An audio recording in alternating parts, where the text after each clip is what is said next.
being the photography friend or the friend that takes all the pictures, it's not an easy job. You know what I'm saying? It comes with its trials and tribulations.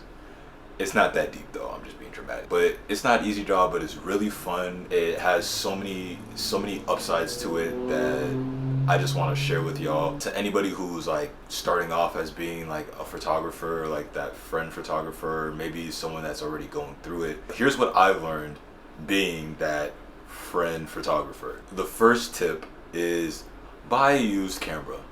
I mean, in any case in your photography career, just buy a used camera. But 9 times out of 10, you don't need the newest gear, especially when it comes to being that friend that brings around the camera. Cameras are expensive.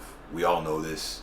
You know, some of them go for $1,500, others go for like $2,200. And me personally, I don't have the money to blow just like that. A used camera, it just passes all of those problems.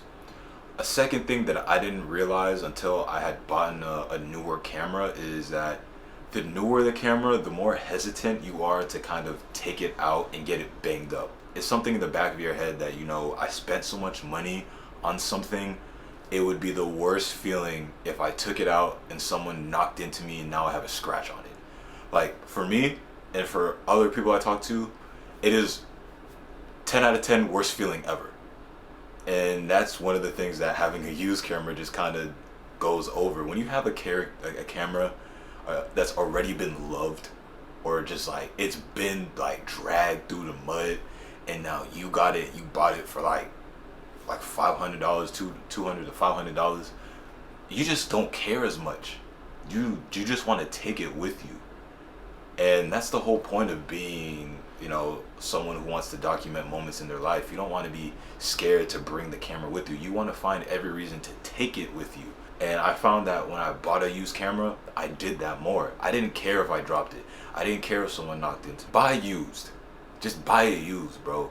The second piece of advice that I have is when you're looking for that first camera to bring around, or maybe a secondary camera, is to find something as small as possible. Like buy 1-inch sensors or APS-C cameras with great resolution and not lose out on any features whatsoever. Buying a camera like this was like a small Sony point shoot. I think it's an HX80. I've been able to bring this to so many different scenarios and situations, and it's made everything that much more fun. The second thing is, when you have a smaller camera, you feel more compelled to bring it around with you. Having like a full frame camera with a 24-70, it gets heavy.